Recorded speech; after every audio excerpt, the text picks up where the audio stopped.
सलाम, नमस्ते, सत श्री अकाल। मैं हूँ रज़ा और आप देख रहे हैं रज़ाग्राफी।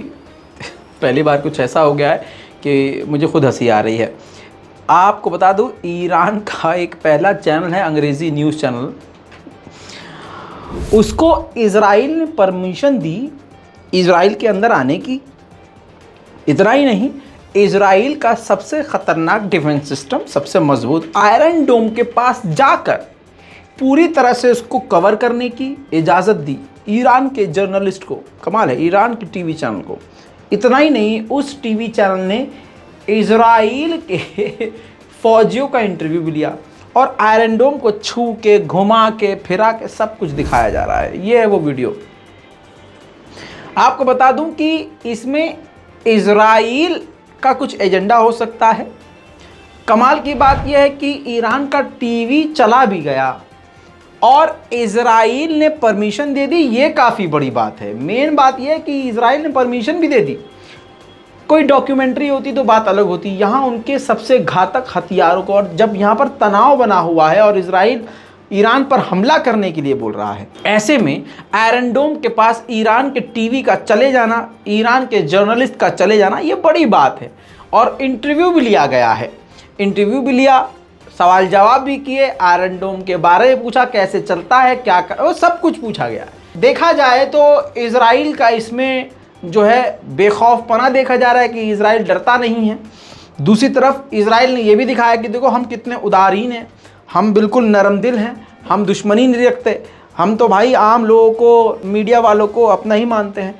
तो ये एक प्रोपेगेंडा हो सकता है। अब कुछ जो सच्चाई है वो 4 दिन बाद ही सामने आएगी। लेकिन इस तस्वीर ने पूरे ईरानी मीडिया को, मतलब होता है ना, कंपटीशन चलता है चैनलों के बीच में, तो अब ये अकड़ के चल रहा होगा चैनल, हाँ हम तो इज़राइल में घुसा है, तुमने तो कुछ नहीं किया ज़िंदगी में।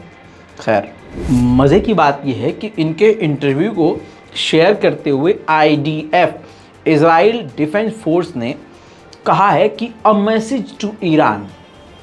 ये इंटरव्यू, इनका यहाँ पर आना, ये सब कुछ जो हुआ है, मैंने कहा था ना पॉलिसी होगी कुछ ना कुछ, इसके पीछे डायलॉग होगा कुछ, तो ये डायलॉग है इज़राइल का कि ईरान को एक मैसेज है।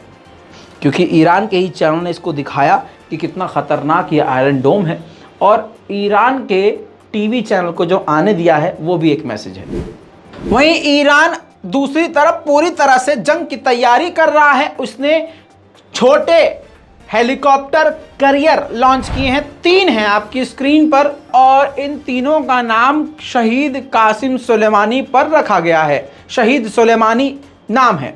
आपको बता दूं, ये तस्वीर देखिए, इस युद्धपोत को दिखाया गया है। इसके अंदर हेलीकॉप्टर बड़े आराम से लैंड कर सकता है, टेक ऑफ कर सकता है, इस पर हथियार भी तैनात किए जा सकते हैं, बहुत सारी चीज़ें हैं, और इसकी स्पीड भी बड़े शिप से काफ़ी तेज़ है।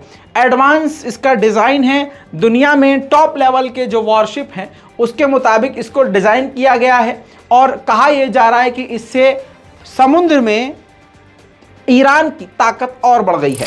अब सबसे बड़ी बात आ रही है, कहानी में ट्विस्ट ये आ गया है कि ईरान ने डिनाई कर दिया है। ईरान ने कहा है कि रूस ने हमको कहा ही नहीं है कि हमें सीरिया से निकलना है। देखना यह है कि अब रशिया का क्या बयान आता है, क्योंकि रशिया के ऑफिशियल्स के द्वारा ये बयान था। तो अब देखना यह है कि आखिर अंदर अंदर क्या बात हो गई है दोनों के बीच, कि अब ईरान ने इसको ठुकरा दिया है, कहा कि ऐसा कहा ही नहीं है रूस ने। अब आते हैं ईरान के न्यूक्लियर डील के अपडेट पर। न्यूक्लियर डील पर जो प्रपोजल बनाकर अमेरिका को ईरान ने दिया था, उसको ठुकरा दिया था तुरंत अमेरिका ने। अब ईरान ने कहा है कि उसके बाद अभी तक अमेरिका ने कोई रिस्पॉन्स ही नहीं दिया है, जवाब ही नहीं दिया है। तो अब ये जो डील रुकी हुई है वो अमेरिका की वजह से। वहीं भारत ने भी न्यूक्लियर डील को लेकर ईरान से फ़ोन पर बात करी है। आपको बता दूं कि भारत के विदेश मंत्री जयशंकर ने फ़ोन पर ईरान से बात करी है, ईरान के मिनिस्टर से बात करी है, और ये भी बातों बातों में कहा है कि भारत ईरान के साथ है। आपको याद होगा कि ईरान के समुद्री रास्ते में समुद्री अमेरिकी ड्रोन मौजूद थे, पाए गए थे। उसको पकड़ने की कोशिश भी ईरान ने करी थी, बाद में छोड़ दिया था। अब ईरान के कमांडर ने कहा है कि हमारे समुद्री रास्तों में, हमारे जहाज़ के रास्तों में, ट्रांसपोर्ट के रास्तों में, हमारे इलाकों में ये अमेरिका के ड्रोन ख़तरा है, लिहाजा अमेरिका इन ड्रोनों पर काबू रखे और अपने क्षेत्र में रखे। दोस्तों अब इजराइल का जो प्रेशर है अमेरिका पर नजर आ रहा है। ईरान के खिलाफ अपने 2 B-52 परमाणु बॉम्बर को मिडिल ईस्ट के इलाकों में अमेरिका ने उड़ाया। आपको बता दूं, इजराइल की सरकारी एजेंसी ने एक्सेप्ट किया है कि इजरायली सोल्जर के ही बुलेट से, गोली से पत्रकार की मौत हुई, शरीन की मौत हुई, अल जजीरा के पत्रकार की मौत हुई, मान लिया है। लेकिन वही गोलमोल बातें आखिर में करी है। कहा है कि ये भी अभी हो सकता है कि हाँ फिलिस्तीन के इलाकों की तरफ से भी मारी गई हो, उनकी गोली चली हो। लेकिन हाँ, ये बात हम मान रहे हैं कि ज़्यादा चांसेस यही हैं 70% कि शरीन की मौत हमारे ही सोल्जर से एक्सीडेंटली चली हुई गोली से हुई है। इजराइल की गोलमोल इस बात को शरीन की फैमिली ने रिजेक्ट करते हुए कहा है कि हम ये डिमांड करते हैं कि इस पूरे हत्याकांड की इन्वेस्टिगेशन इंटरनेशनल क्रिमिनल कोर्ट के द्वारा करवाई जाए। आपको बताऊं, अभी नई शर्त, नया कानून बनाया था इजराइल ने। मैंने आपको बताई थी बात। इजराइल का नया कानून यह था कि किसी को अगर फिलिस्तीनी लड़की या फिलिस्तीनी लड़के से प्यार होता है तो आपको 1 महीने के अंदर इजरायली अथॉरिटी को वेस्ट बैंक में जाके बताना होगा। और अगर आपने शादी कर ली है फिलिस्तीनी किसी शख्स से या लड़की से, तो आपको 27 महीने बाद फिलिस्तीन को छोड़ना होगा, आधे से 1 साल के लिए।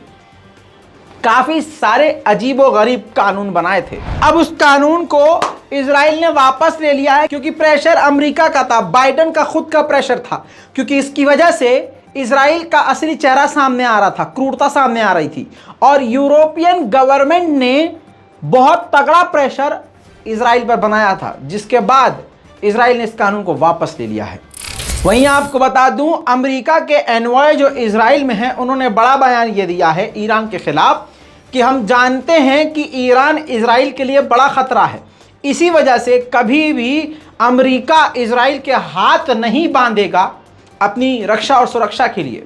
यानी इजराइल को पूरी छूट है कि वो ईरान पर हमला कर सके। वहीं आपको बता दूं, इजराइल की पुलिस ने एक यहूदी को गिरफ्तार इसलिए किया है क्योंकि उसने अपनी कार कुत्ते से चलवाई और कुत्ते को चलाने दी। लेकिन मैंने कहा इसमें कौन सी बड़ी बात भाई, यहूदी चलाए या कुत्ता, बात तो एक ही है। तू समझा? हाँ। नहीं, तू समझा नहीं। दोस्तों अब इस नौजवान को देखिए, ताहिर ज़करने, ये फिलिस्तीन के हैं। रेड के दौरान इनका कत्ल कर दिया है। हर दूसरे तीसरे दिन फिलिस्तीन के किसी न किसी शख्स का बेरहमी से इजराइल की मिलिट्री कत्ल कर रही है और हर दिन किसी न किसी फिलिस्तीनी का घर तोड़ रही है। इराक में दोस्तों बड़ी खबर बता रहा हूं, इराक में तुर्की का एक अटैक हेलीकॉप्टर ऑपरेशन कर रहा था, हमले कर रहा था। जी हां, पीकेके पर हमले कर रहा था। जी हां, जिसमें वो खुद ही क्रैश हो गया, जिसमें आपको बता दूं कि एक मारा गया है, बाकी क्रू मेंबर घायल है। दोस्तों मिडिल ईस्ट रिपोर्ट में अभी तक के लिए इतना ही। दुआओं में याद रखिए, चैनल को सब्सक्राइब कीजिए और रिपोर्ट को शेयर कीजिए। जय हिंद।